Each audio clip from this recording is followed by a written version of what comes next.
now we are ready to actually make our final composition so that our name is abstracted and we can no longer read it. So I have my 9 squares. Eventually we will also need another square of paper and a glue stick. But for right now, I'm just focused on working with the 9 squares that I have. You're going to notice I have mine laid out 3 across, 3 down. So it's still in a square form. That's really important. We want to make sure that it stays in that square form. Otherwise, when it comes time to glue our composition down onto our final paper, it won't fit on that paper. So because I cut these all into equal squares, I can rotate them any sort of direction that I want. Can't put it diagonally because then it won't fit, but I can turn it this way, flip it upside down, move these around. So I'm going to use my 9 squares and move them around until I get to a design that I really like. And I'm thinking about positive and negative space, remember? So for these, our positive space is gonna be the black, our negative space is gonna be that white area. We're going to be able to add color, and once we add color later, we're gonna be able to play around a little bit more with that idea of positive and negative space. But for right now, we're thinking just black and white. So I'm moving these around. I'm figuring out a design that I like.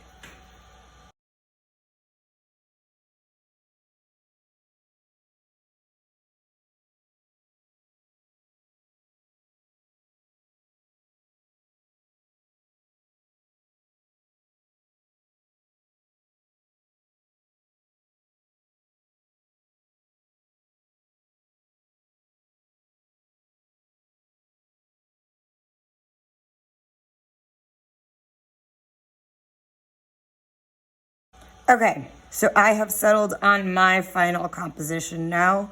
You guys saw how I was kind of playing around. I tried out a lot of different ways to move my letters and pieces around.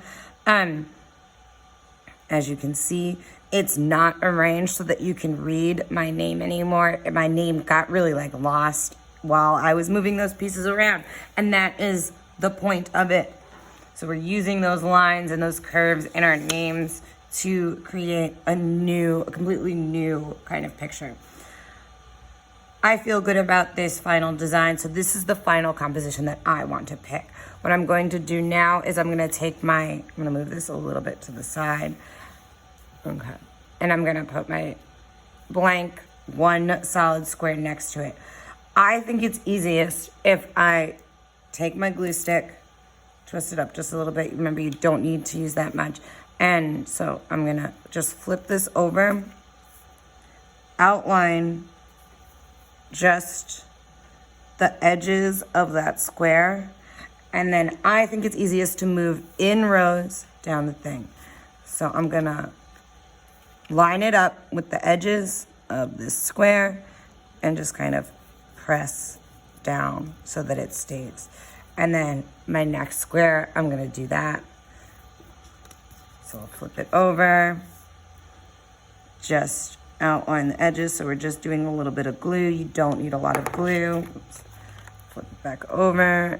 And again, this is probably a part where I will fast forward through it.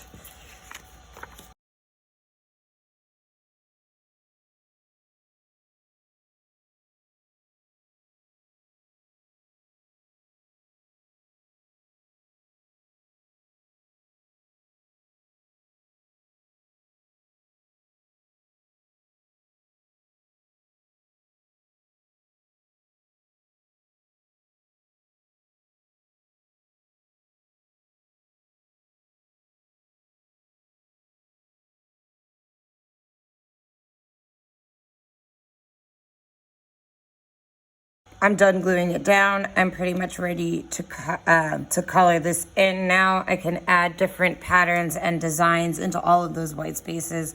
We're gonna be able to use crayons, colored pencils, and markers to add colors to our design.